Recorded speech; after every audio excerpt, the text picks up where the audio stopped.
What's up, everyone? Welcome to the pilot episode of Untangling Climate Finance. My name is Jay Tipton, and I lead business development here at Gordian Knot Strategies. In this podcast, we are going to explore climate finance. But what exactly does climate finance mean? Hang tight because that question will be answered by today's guest. Throughout this series, I'll be talking with industry experts about topics including climate solutions, global carbon markets, carbon projects, novel technologies, AI, distributed ledger, and much more. But before we get into today's episode, I want to address a question that we get asked all the time. Why is your company called Gordian Knot Strategies? Now, some of you may know about the Gordian Knot, but for those of you who don't, allow me to elaborate. The Gordian Knot is a legendary knot from Greek mythology. According to myth, the knot was located in the ancient city of Gordium in modern-day Turkey and was extremely intricate and complex, essentially impossible to untie. The prophecy surrounding the Gordian Knot stated that whoever could untie it would become the ruler of all Asia. Many attempted to solve the puzzle of the knot, but all failed, until Alexander the Great arrived in the city in 333 BCE. Unable to figure out how to untie the knot, he became frustrated, so he drew his sword and sliced clean through it, unraveling it in a single stroke. By cutting the knot, Alexander bypassed the challenge of untying it and fulfilled the prophecy in his own unique way. This event has come to be known as cutting the Gordian Knot, and the phrase has become a metaphor for solving a complex problem or overcoming a difficult situation through bold or unconventional means. Today, the climate crisis is humanity's biggest Gordian knot, and this is where our company name draws its inspiration. All right, now that story time is over, let's get into today's episode. To kick off our series, I chatted with the CEO of our company, Sean Penrith. For those of you who work in the climate finance space, you've probably heard of him. He's been in this sector for nearly 20 years, but he'll do a much better job telling his story, so let's jump in.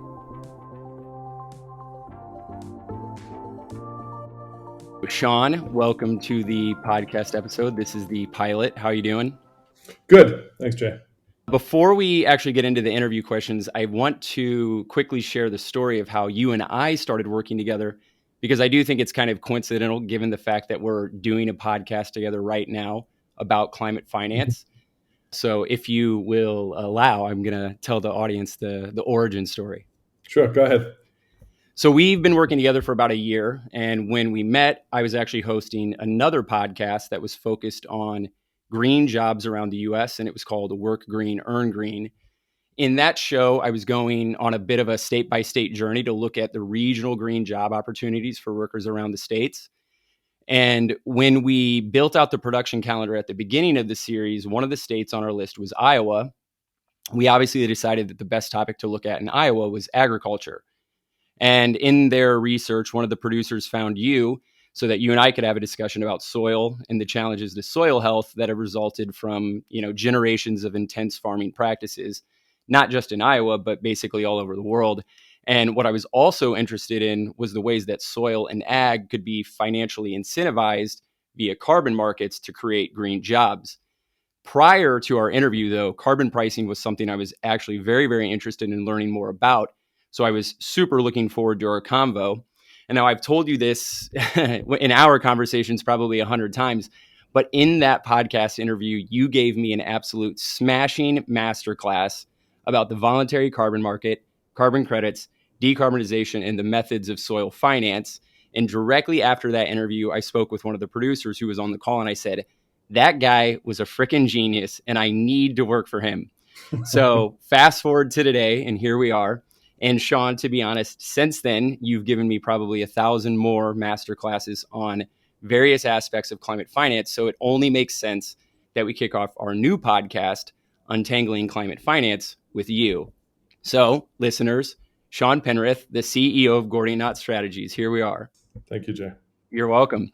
So let's just start in. Why don't you tell us a little bit about yourself, where you're from, where in the world you're currently located? I'll give you the baffling recap, which people where we live right now, and I'll cut to that. We live currently on Malta, but I'll tell you how. So I was born in Zimbabwe, raised in Cape Town, South Africa, moved to South America where I started a business, and then returned to South Africa to enroll in my MBA and started a company that ended up growing from South Africa to Europe and the US, which is what brought me to the US. And then I sold that business and spent around 20 years on the West Coast in Portland, Oregon, in the US. And when COVID hit, we sold everything, bought a boat, and we were working from the boat, homeschooling. We got 2 boys, and sailing, which is kind of a dream, despite the sort of heavy circumstances under which we bought the boat. But it had been a long time passion of ours to go sailing. And then we sold that boat late last year and moved to Europe to find a different boat that we could go sailing in the Med. And of course, where else to look for a boat but in the middle of the Mediterranean, which happens to be a rock called Malta. And how's it going with the boat? Have you found one? No, I've been all over Europe looking for a boat. We just can't seem to land the ideal one in the price range with the features, but I'm not giving up. Yeah, you'll get it. And I'm sure Malta's not a horrible place to be in the meantime. It's divine.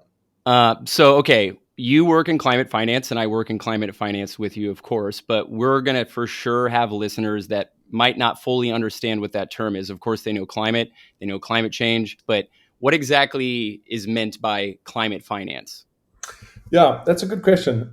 So let me frame the response in this way. So you will recall that under the Paris Agreement signed or kicked off in 2015 in Paris, France, about 197 countries at that time agreed to limit, to take steps in an effort to limit global warming to below 2 degrees centigrade, and indeed to try and limit it to 1.5 degrees Celsius, which we've recently blown through, unfortunately.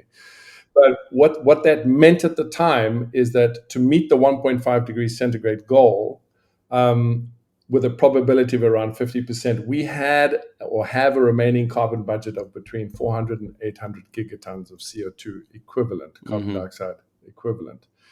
And so what we're trying to do is stay within this carbon budget by ensuring that emissions peak before 2030 and then fall to net zero greenhouse gas emissions by 2050.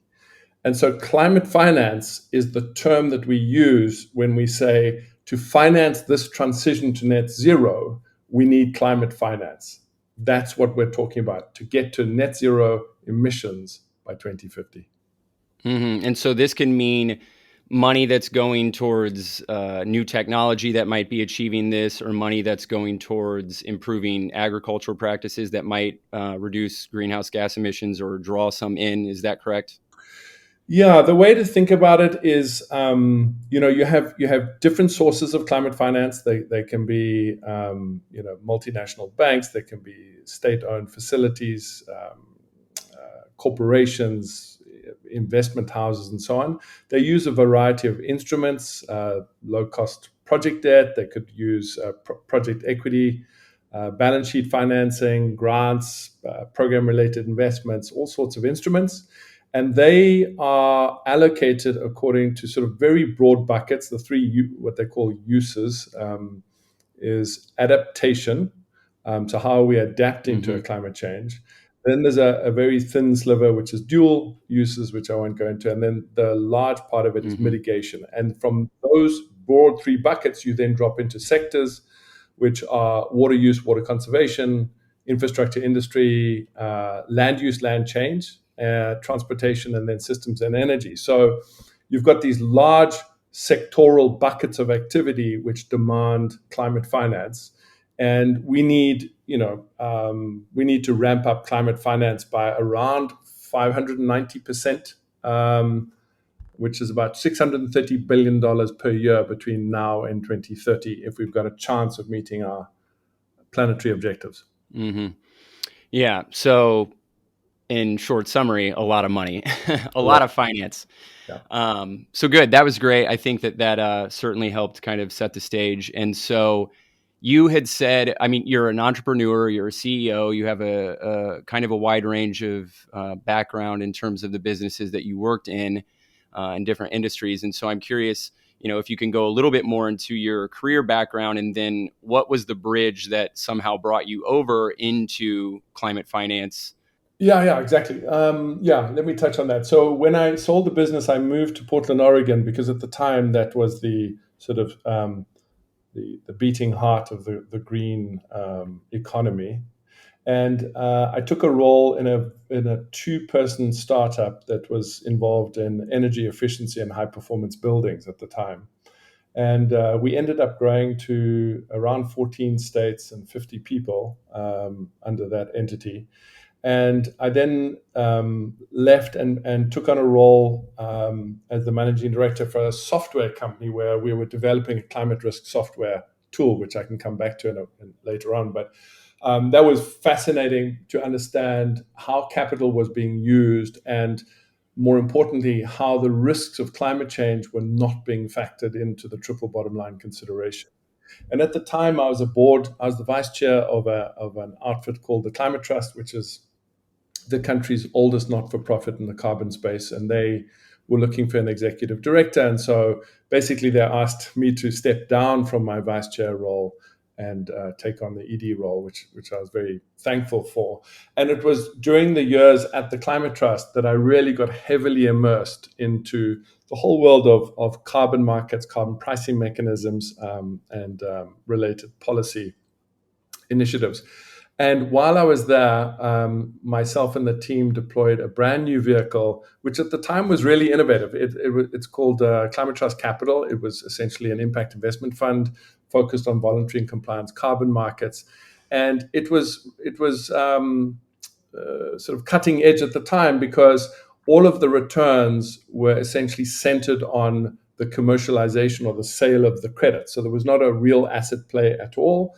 Nobody had really done that before. There was a lot of skepticism as to whether you could command returns from a fund just investing in credits. And as you mentioned, the pricing for credits has been historically and sadly incredibly low. So when we launched, we were targeting around single-digit returns. When I left the Climate Trust, they were on track to double-digit returns. So pretty impressive. Of course, now everybody around the world has got some sort of impact fund that's investing in carbon markets. But I like to believe that what we did at Climate Trust was ahead of the curve. Anyway, and then we had a second boy come along, and I decided to open up Gordian Knot Strategies as a climate finance consultancy. But the real question is why? Because what I found is that in many situations where I was sitting at tables, we were always, not always, there were many occasions in which we were talking about technology or practice change and adoption, social interventions. And it just struck me at the end of every one of those conversations, there was only really one question on the table. Where would we get the money from? Who would pay for it? And I realized there just wasn't a lot of folks at the time, anyway, focusing on untangling that knot. Like how do we mobilize traditional forms of capital, institutional capital, um, in a way that actually drives these environmental outcomes? And so that's what we've been doing for the last 5 years, and really, I feel, hopefully, contributing to changing the dialogue around how climate investments can actually give solid, even superior returns. So doing well by doing good. Yeah, absolutely. And we're going to get more into that shortly, but we're going to go a little personal here because it sounds like your initial foot in the door was kind of a circumstantial thing, but I am curious about your personal investment in working in this space because my backstory is that I was producing commercials and documentaries in Los Angeles, and then I was on a flight and I watched Al Gore's Inconvenient Truth, probably 8 or 9 years too late, but when I watched that documentary, I was just like, I have to switch what I'm doing. This is crazy. And so, my story, I did that. I switched. I went back to school. I got a master's in environmental protection, and because it, on a personal level, just impacted me so much. And I've learned this as I've had conversations with a lot of other people that they have similar stories where they were shaken or shook to kind of this realization and been like, wow, I think I need to switch what I'm doing because we're in hot water here. And so there's kind of a combination of the personal element and then also, this sector is blossoming. But I'm wondering, as a father, as somebody who's worked on other things, is there other kind of motivations for you in a personal reason, or was it just that you kind of found yourself in a position where you started to work in here? Or were you looking specifically to go to this direction? Yeah, good question. Yeah, I'll tell you a very it is a personal backstory for sure. So I glossed over it, but when I was in South America, I established a business that did very well from a cash point of view, and I was very young at the time, and I had a South American partner. And Latin America being what it is, you have to navigate the system, as it were. And in those days, of course, we didn't have cell phones, so we had an office line. And there was a distinct point, which was sort of my epiphany moment, which was the phone would ring, and I began to increasingly have heart palpitations when the phone call came through, because it was such a what's the word, a dynamic environment in which we're doing business, where to get things done, it was very much who you knew, who could do a favor for you, and so on. And I realized, like, I was not feeling happy about the way I was earning or contributing, or however you want to frame it. And I decided to do something about it. I mean, that's kind of why I went back to South Africa to do my MBA. I thought I need the tools to be able to understand how to really contribute in a way that, and I know it sounds cliched, but in a way that when the phone rings, I look forward to answering the call and seeing who I can help. That was the beginning. The second thing is, I grew up in South Africa, which is on one hand, extreme wealth. Well, there's a huge poverty divide between those that have and don't. And one of the biggest things that hit me, especially coming back to South Africa after having been away several years, was just the resource constrained environment that we as a society in South Africa were living in. And that led to us creating this business, which was called Green Glass, which was I would like to say, a very pioneering take on how to repurpose waste glass into very high-end functional high-end tableware that we sold in Harrods and all over the world, really. And so that sort of set me on the journey of sustainability and material resource conservation. And then it was provenance, because I got offered the job in Portland in the startup. I accepted it because it was in high performance buildings, green buildings, and I really wanted to get involved to create something that made a difference.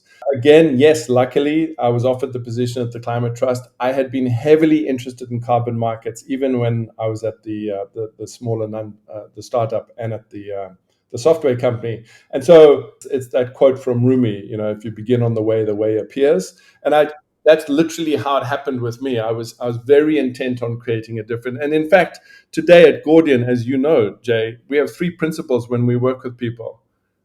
Are they nice people to work with, to collaborate? Can we make a difference? And can what we work with them scale? Those are the 3 guiding principles. And I feel very good about answering phones these days.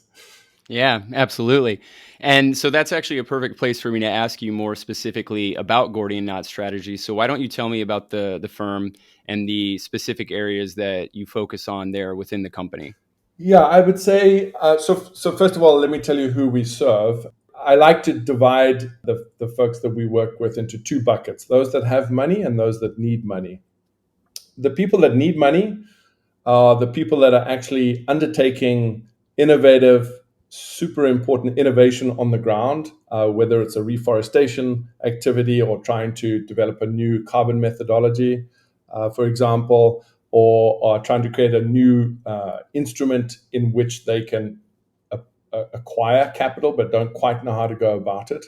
So we help design those carbon finance mechanisms in a number of different ways. We'll either develop the full go-to-market strategy and then help them implement that strategy, or we'll do an assessment, or we'll do a state of play to let them understand what the possible pathways are for them to navigate. The other bucket, those that have money, call us and they say, we've got capital, we want to deploy capital, but we want to do it in an optimal way for both returns and impact. How do we go about that?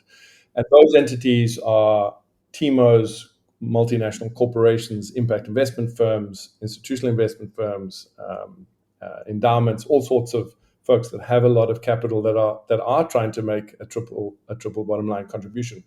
And for those, we'll design impact investment strategies. We'll help them assemble their impact investment portfolio, monitor their portfolio.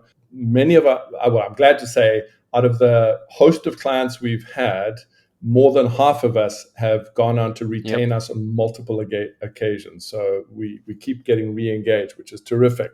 And so the work that we do up front, whether that's simply strategy brainstorming or developing something, putting it into a framework, we then help them implement it, then we help them execute on it and acquire and invest and so on. So it's very rewarding work.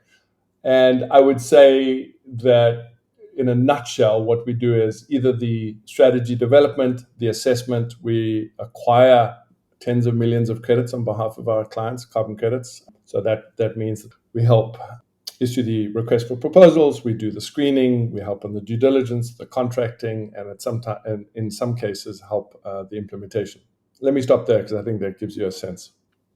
Yeah, that's perfect. And what I would like to do now is kind of talk about some of the specific clients, because you had said that you can break them down basically into two camps.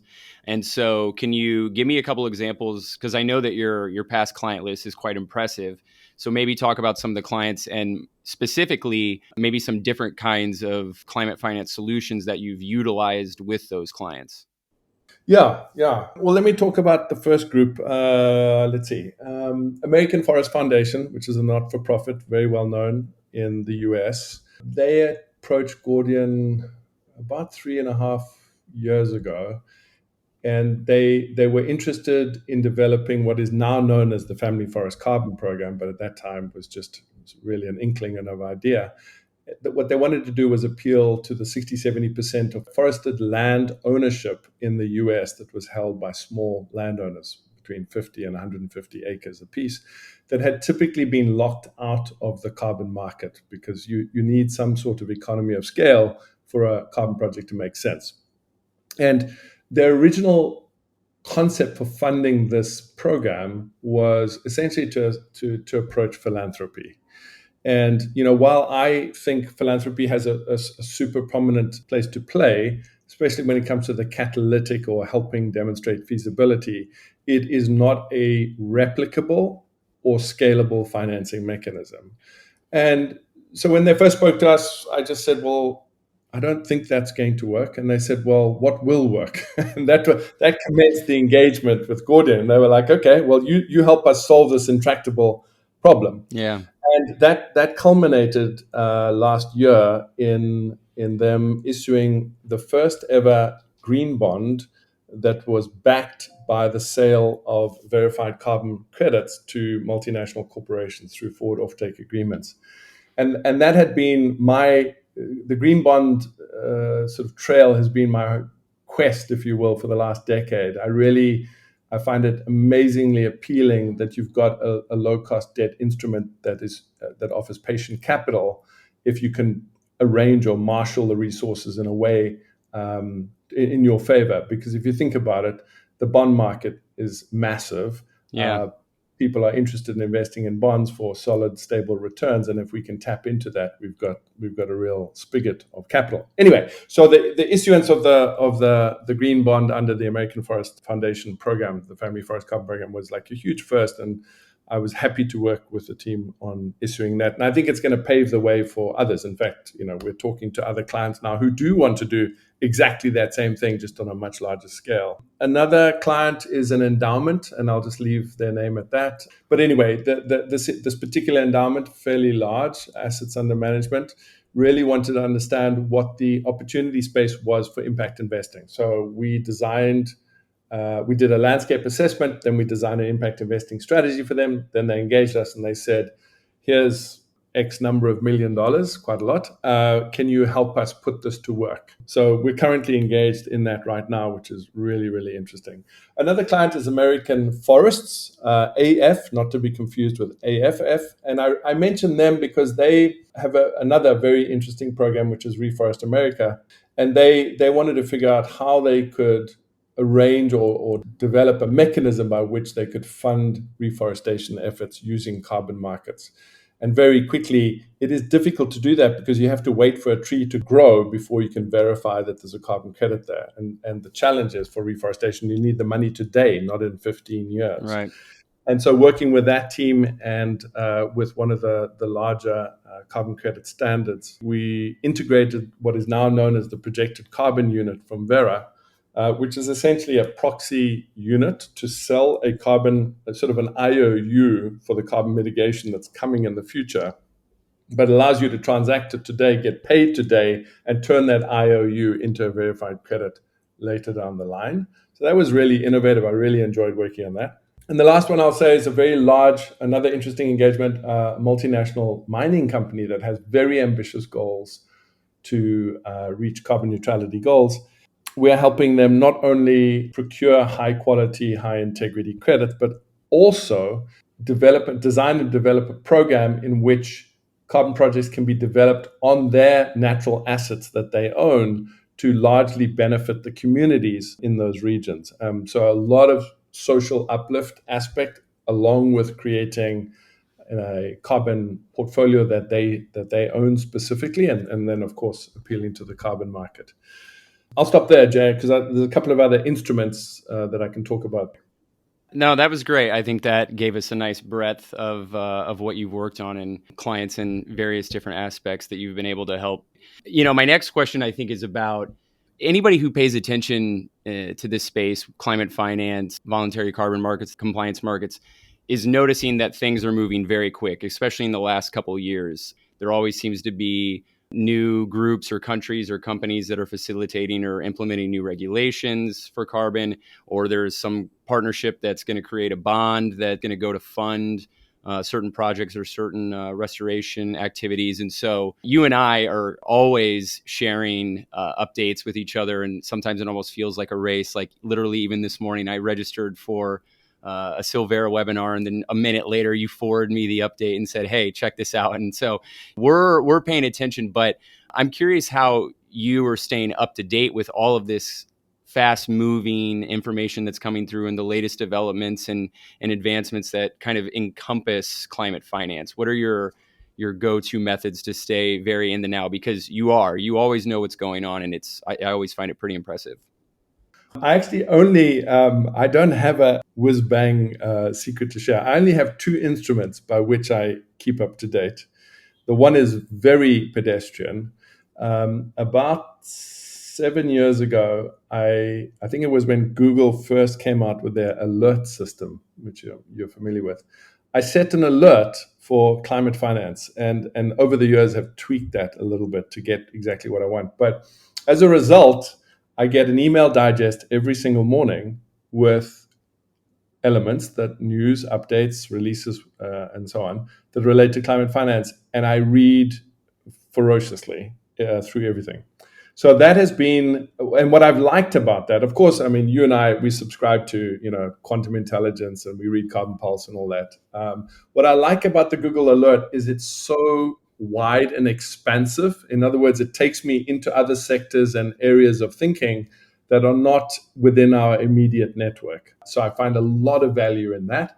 And then the second, of course, is I have a very active LinkedIn network. And I spend a lot of time reading what the people that I admire most or that I follow, what they're reading and what they're following. And so I ingest a tremendous amount of information there too. So those are really the two areas that I learn the most from. Yeah, so it's a combination of heavy ingestion, but also the discipline to actually read the links and open up the emails, because I know that sometimes I get in the habit, if I'm having too many daily emails coming through, that I automatically delete them. So it is a bit of like discipline, but you kind of gave me an idea as you were speaking that I think for the listeners, I am going to throw into the show notes a couple of the links of resources that we use that I find super valuable, that maybe some of our listeners might also gain some value from. So for those of you who are listening, I'm definitely going to throw some stuff in the show notes. So keep an eye there.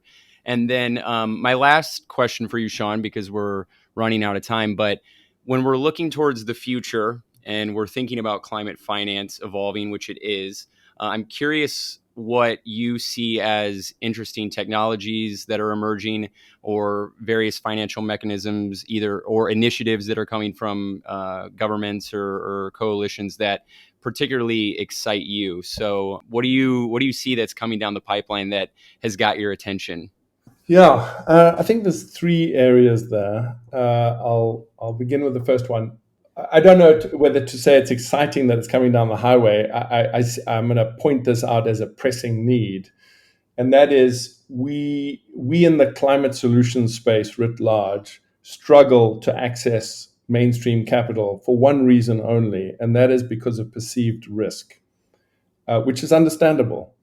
And so, for us to successfully mobilize more traditional streams of capital, where the bulk of the $96 trillion that's swirling around the globe is sitting, really needs assurance. And one way that the current markets, the traditional markets, do that, of course, is they use something which we term credit enhancement, some sort of guarantee, underwriting, whatever term you want to use. And we don't have that. It's very difficult for us to take the green bond example. If you issue a green bond, you have to have some sort of coverage so that the bond buyer knows if things don't work out as they should, that at least their principal is protected, or some principal and a portion of their coupon or their interest is protected. Otherwise, they're not going to buy it because they're trying to buy something that's safe and solid, just like any other investor. Right. The investors that are willing to take the risk, which are your typical equity type investors, many times climate solutions do not offer the types of IRR, the internal rates of return that an equity investor needs. So we've got to look at a different way. And that different way is there is lower cost capital, provided we can crack the code on credit enhancement. So to me, when I look at how do we blow up climate finance in a way that really mainstreams climate investments as a superior investment solution, would be we need to be able to mobilize credit enhancement much more effectively. And if you think about it, USAID, which operates internationally, routinely underwrites or enhances certain financial mechanisms in countries outside of the US. But we do not have a US equivalent of anything like USAID internally. And we should, because if you imagine if we had a national credit enhancement facility that our clients could tap into, pay a premium for the access to that, and then be able to issue debt that is labeled favorably, we would be succeeding at mobilizing climate finance. So that's one piece that I want to land on. The second is technology. Obviously, it's on everyone's mind, is how can we use advanced AI to speed up the decision making when it comes to investing in climate solutions and being able to take the appropriate decisions based on either a risk or an opportunity in that space. Because the one thing, and you know this from working with our clients, we're talking about we need to mobilize capital at both scale and speed, and we're not moving fast enough. And so technology and AI or open AI and those types of things offer tremendous excitement to me specifically, so that we can address the need for speed. So that's really important. And then I would say the other thing that I find really interesting is the whole realm of fintech. Of course, I've followed blockchain, distributed ledger, and so on. But the idea that we can start to create tokenization in a way that allows people to invest in natural climate solutions or even land assets by investing in a token to protect that asset or to allow the development of a conservation project on it is extremely exciting to me. So I would say those are the things that I'm watching that offer a lot of potential. And to that end, I'll close and just say we're building a climate risk and investment management platform called Encretea. We're doing it with a group of folks called Deco, that come out of the computing world. And we're building Encretea specifically to leverage the types of things I was talking about. How do we make it a lot easier for impact investors to identify viable investment opportunities? How do we enable them to monitor their investments so that they can make the appropriate C-suite decisions based on the opportunity and risks that the platform surfaces, of course, using semantic models, predictive analytics, and and AI. Mm-hmm. So, that to me is very exciting to culminate all of this pressing need in a technology platform like Encryptera. Well, that was great. And I am going to explore each of those in coming episodes. So I'm looking forward to having conversations with other people that are working in our space that are touching one or two or maybe some group of the things that you just mentioned. I think that there's a lot of room to have bigger discussions, bigger conversations, and work with other thought leaders about these types of things. So that was awesome. Thank you very much for giving me your time, and big thanks for being the first guest of our new podcast. So I appreciate it. Cool. Thank you, Jay. All right. And that wraps up our first episode. Thanks to everyone for tuning in. I'll be back again next month with another episode. And if you want to connect, you can shoot me an email at jtipton@gordianknotstrategies.com. A link to my email address is in the show notes. Also, Sean and I talked about a few key resources that help keep us up to speed on everything happening in the climate finance space. You can find those resources in the show notes as well. And finally, please be sure to subscribe wherever you get your podcast. You can find us on all major streaming platforms like Spotify, Apple Podcasts, Google Podcasts, and basically the rest. You can also check out the podcast at GordianKnotStrategies.com. Adios.